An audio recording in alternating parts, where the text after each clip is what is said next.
Le cinquième objectif du développement durable est celui de l'égalité entre les sexes.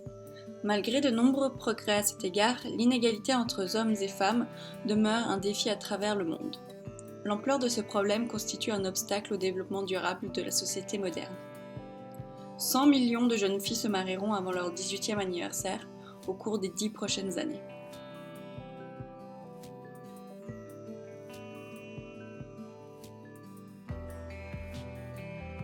D'ailleurs, 47% des mariages en Inde sont des mariages d'enfants.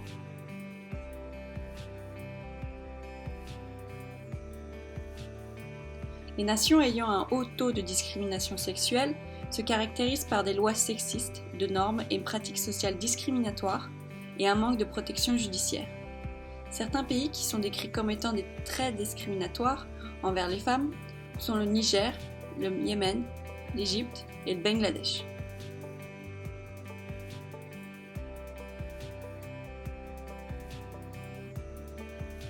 Les pays ayant un taux de fertilité plus élevé ont un PIB plus faible. Les hauts taux de fertilité peuvent être attribués à un manque d'accès aux méthodes contraceptives et 99% de la mortalité maternelle a lieu dans les pays en voie de développement. De pair avec la culture, la religion joue un rôle primordial dans la marginalisation des femmes. Dans les régions où la religion est très importante, il y a nettement moins de femmes éduquées et de femmes dans le marché du travail.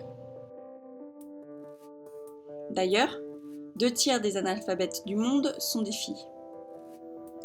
La culture populaire est un autre coupable responsable de l'inégalité entre les sexes. Les narrations et représentations de la prostitution dans les médias influencent la compréhension et l'opinion de la société au sujet de l'industrie du sexe.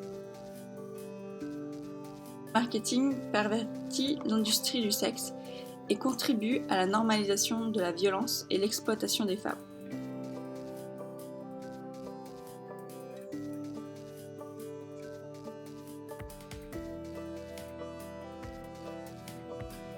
Les femmes sont aussi victimes d'inégalités salariales. Au Canada, pour chaque $1 que les hommes gagnent, les femmes ne gagnent que 0,82 centimes. À la petite enfance, les taux de mortalité et les causes de décès sont les mêmes pour les garçons et les filles. À l'adolescence, un fossé commence à se creuser. Les jeunes femmes ont 2 fois plus de chances d'être infectées par le sida que les garçons du même âge. Cela est lié aux abus sexuels et relations à risque. Les mutilations sexuelles sont monnaie courante sur les adolescentes dans plus de 30 pays africains, du Moyen-Orient et de l'Asie.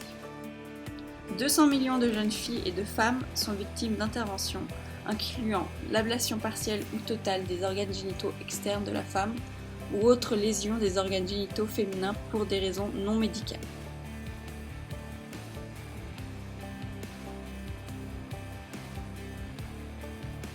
Première solution pour améliorer la situation. Le droit de vote est un déterminant de la santé. Au Canada, les premières femmes ont eu le droit de voter au Manitoba le 28 janvier 1916. Il a mené à un meilleur rendement social, économique et politique. Plus les femmes sont intégrées dans la société, plus elles auront un niveau social élevé, plus elles seront financièrement indépendantes et plus leur santé sera améliorée. Deuxième solution pour améliorer la situation. Une autre stratégie afin d'améliorer l'égalité entre les sexes est de créer un gouvernement qui est composé de 50% de femmes et de 50% d'hommes. Une représentation égale au Parlement permet de faire entendre les voix de tous les genres et assure une représentation équitable des groupes marginalisés.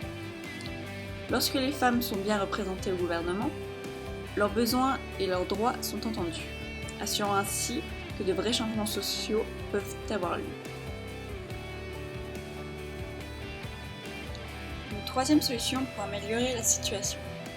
Investir dans la santé des femmes est une démarche judicieuse car cela contribue à réduire la pauvreté. La gratuité des soins peut avoir de belles conséquences sur les inégalités. L'accessibilité est importante.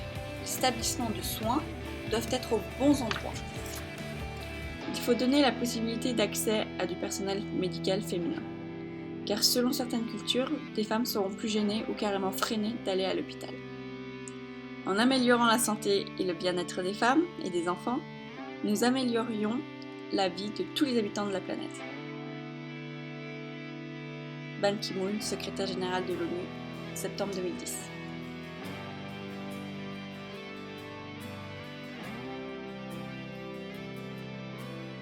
Le développement durable ne pourra être atteint uniquement lorsque les hommes et les femmes auront des droits égaux.